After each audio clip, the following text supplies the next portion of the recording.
बिस्मिल्लाहिर्रहमानिर्रहीम। अस्सलाम वालेकुम। सऊदी अरब आने वालों का अब क्या करना होगा, नया शर्त क्या ज़ाहिर किया गया है। तो सऊदी महकमा पासपोर्ट का कहना है कि वो अफराद जिनकी ममलिकत में कोरोना वैक्सीनेशन नहीं हुई, इन पर होटल करंतना का शर्त आयद किया है या नहीं।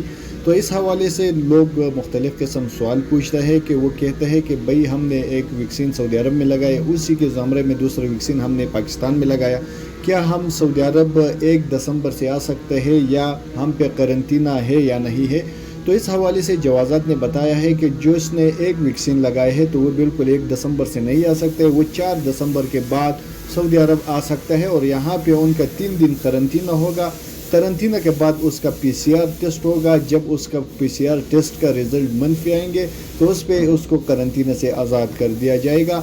और दूसरा बात यह है कि जिसने 2 वैक्सीन मुल्क से बाहर लगाए हैं तो वो बिल्कुल 1 सितंबर से वो सऊदी अरब आ सकते हैं। 5 दिन करंतना करके उसके PCR टेस्ट नेगेटिव आएगा, उसकी रिज़ल्ट मनफी आएगा तो वो करंतना से आज़ाद किया जाएगा। तीसरी बात यह है कि जिसने 2 वैक्सीन सऊदी अरब से लगाई है तो वो डायरेक्ट जा भी सकते हैं और आ भी सकता है। तो इस हवाले से सऊदी महकमा पासपोर्ट ने मज़ीद ये भी कहा है कि मुमलिकत लौटने वाले लाजमी है 3 दिन करंतना भी करना होगा और तीसरी रोज़ कोरोना टेस्ट होगा और रिपोर्ट मनफी आने की सूरत में करंतना ख़त्म किया जाएगा।